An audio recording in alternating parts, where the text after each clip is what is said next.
In this portion, we're going to be talking about real estate specialization.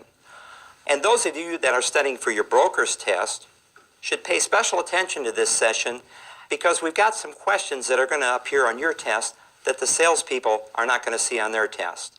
So listen up. It's going to be good information for you. If you're ready, let's get started. First off, we want to talk about business opportunity brokerage.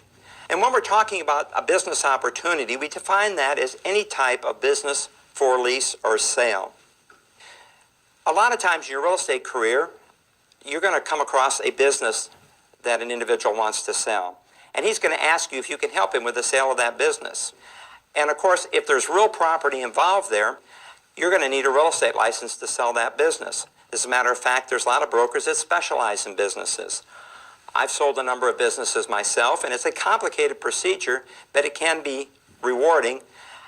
There's a lot of, what should we say, personal satisfaction from it. Because the owner gets to sell a business that maybe he's had for years and years in his family. I sold one business that had been in the family over 50 years, and it was a little bit emotional, but they were glad to sell the business, and we got a good price for it. So one of the assets of a business is going to be the goodwill. That's the expectation of a continued patronage of an existing business. In other words, that business owner has built a reputation in the community, and people come back to him and keep doing business with him because they trust him, they like him, he's provided a good service to them. That's goodwill. Now, goodwill is an intangible asset.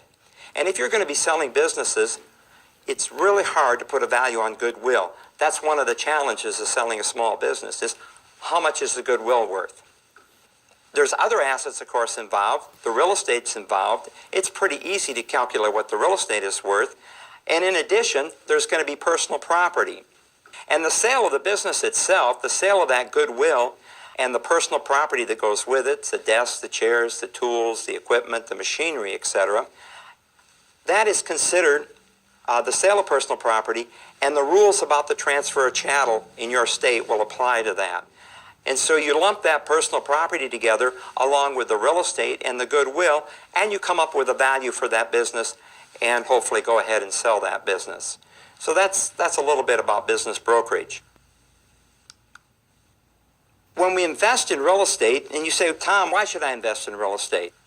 Well, there's a very good reason why you personally should invest in real estate, because that's going to be your business. And why shouldn't you invest in a business that you know? If you read all the books about investing, they say invest in what you know, and you're going to know real estate. So that should be part of your investment portfolio. There's a lot of advantages to investing in real estate. For example, real estate tends to appreciate over time. It's a great hedge against inflation. There is one major detriment, though, and we should know the definition of that as far as test purposes are concerned. And the biggest detriment to owning real estate is liquidity.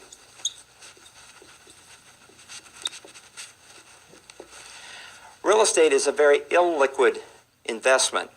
For example, if I own stock, I can call my stockbroker at 8 o'clock in the morning and I can say, Mr. Broker, sell my stock out at market. I'll be by at noon to pick up a check.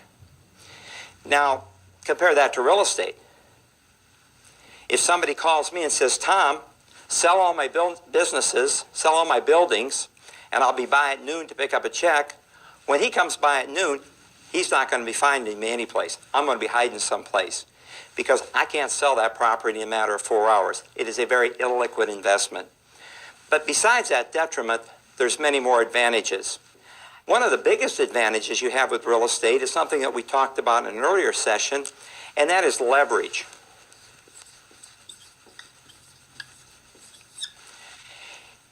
And with real estate, you can control a large asset with a small amount of money.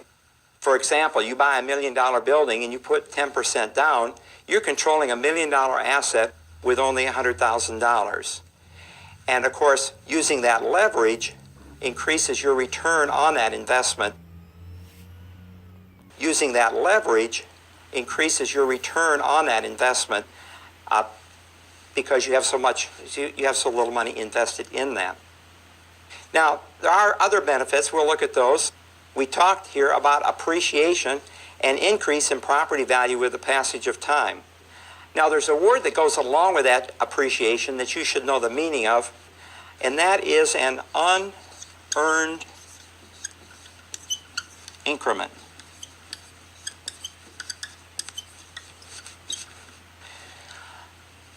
I was confused a few weeks ago. I was doing a class on appreciation and unearned increment, and I was trying to see what the difference was, and those definitions are very, very, very close. Matter of fact, if you look them up, some of them will look identical. But the gist of it was, and what I got out of my study was this, that an unearned increment in your property is an increase in the value of your property due to what's happening around it. For example, you buy a home in a suburb and there's no shopping out there, there's no stores, there's really no roads to get there. But over time, those roads are built up and the shopping is built up. We call that the infrastructure around that home. And the increase in that infrastructure increases the value of that property. We call that an unearned increment. It's outside forces that are increasing the value of your property. So that's one good advantage to investing in real estate. A second advantage is the equity buildup, which is the gradual increase of the borrower's equity in a property caused by amortization of the loan principal. Well, let's make some sense of that.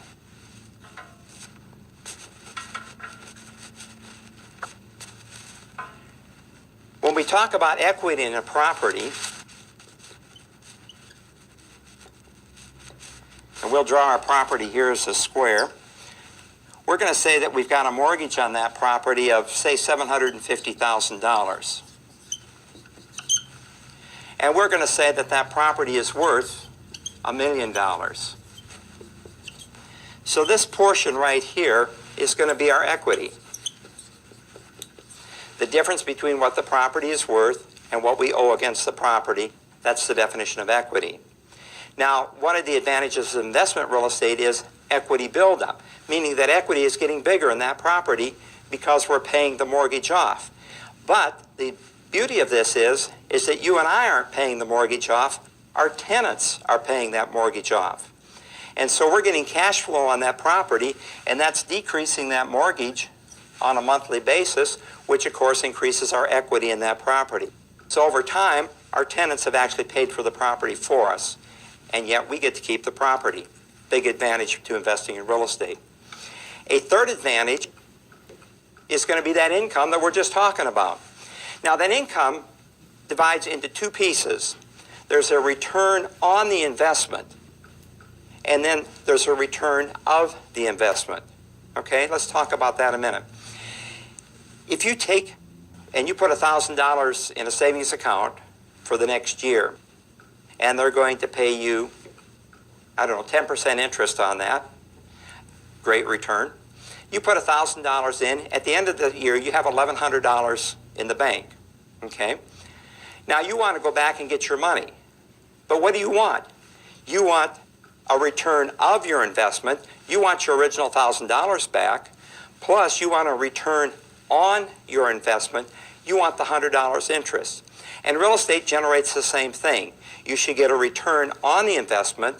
You could equate that with an interest rate, and you should get a return of the investment. We call that recapture.